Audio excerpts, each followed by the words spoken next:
Hello viewers, today we are going to talk about preparation of insoluble salts. But before we look at the preparation of insoluble salts, we are going to remind ourselves of what we learned about in the previous lesson. In the previous lesson, we learned about methods of preparing soluble salts. Can any one of you mention some of the methods of preparing soluble salts? Okay, these are the methods that we discussed about that can be used to prepare soluble salts. The first method we looked at is the action of dilute acids on metals. The second method we looked at was the action of dilute acids on insoluble salts. The other method, we looked at the action of dilute acids on soluble bases. We also looked at the action of dilute acids on carbonates, and then we discussed about the direct synthesis. So if you can remember, those are the methods we discussed about that can be used to prepare soluble salts. Now let's look at the methods of preparation of insoluble salts, which is our subtopic today. And there are two methods of preparing insoluble salts. The first method is by double decomposition reaction. The second method is by direct synthesis. So we have these methods here. Now we want to look at the first method, which is double decomposition reaction. A double decomposition reaction involves reacting two soluble salts to yield an insoluble salt and a soluble salt. The insoluble salt is formed as a precipitate, as you can see here. And then the mixture will have a characteristic color. For example, when a solution of sodium sulfate is poured into an equal amount of lead 2 nitrate solution, white precipitates of lead 2 sulfate are formed and a colorless solution of sodium nitrate. Now, the mixture is normally separated by filtration process, whereby lead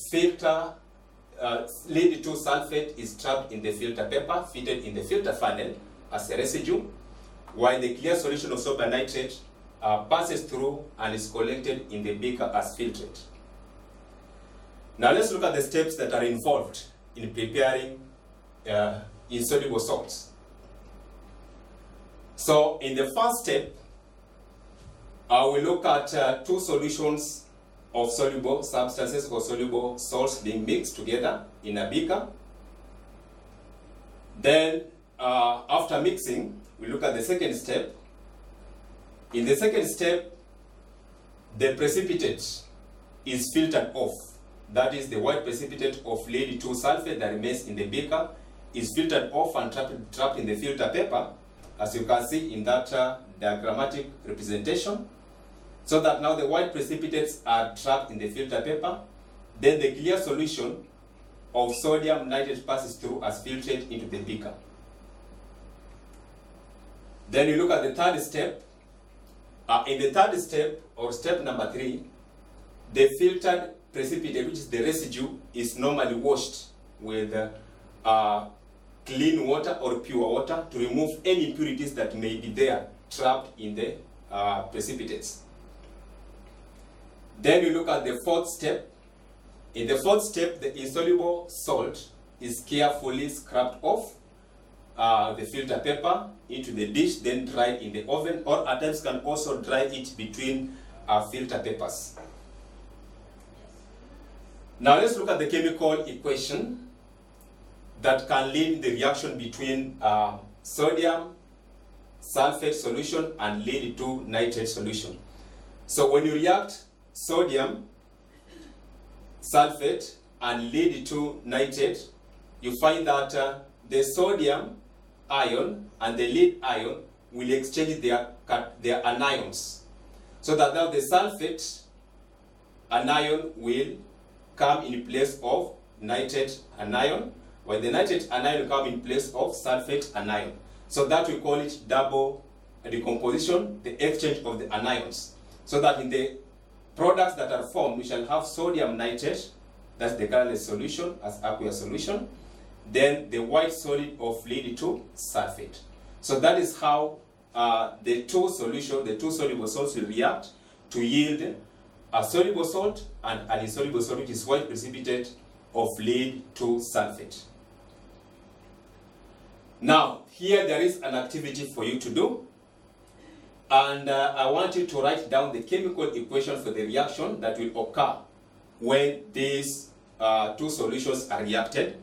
So the first solution is barium nitrate reacting with potassium sulfate. Then the next is copper 2 chloride reacting with silver nitrate. Now, can you try that before you look at how the products are formed? Can take 1 minute. Okay, these are the expected products from those reactions. Now, the first reaction between barium nitrate solution and potassium sulfate, the products formed are barium sulfate, the insoluble salt, and potassium nitrate. So we are reacting barium nitrate solution, which is a soluble salt, a potassium sulfate solution, which is another soluble salt, to yield barium sulfate, an insoluble salt, and potassium nitrate, which is a colorless solution. Then in the second question, or the second reaction, we look at the reaction between copper 2 chloride solution and silver nitrate solution. Both solutions are both salts are soluble in water. So that now from the reaction yields copper 2 nitrate, a soluble salt, which is now aqueous or a solution, and silver chloride, which is an insoluble salt.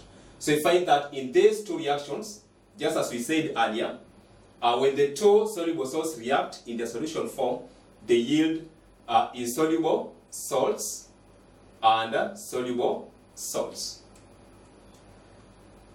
Now, having looked at that, that marks the end of our lesson.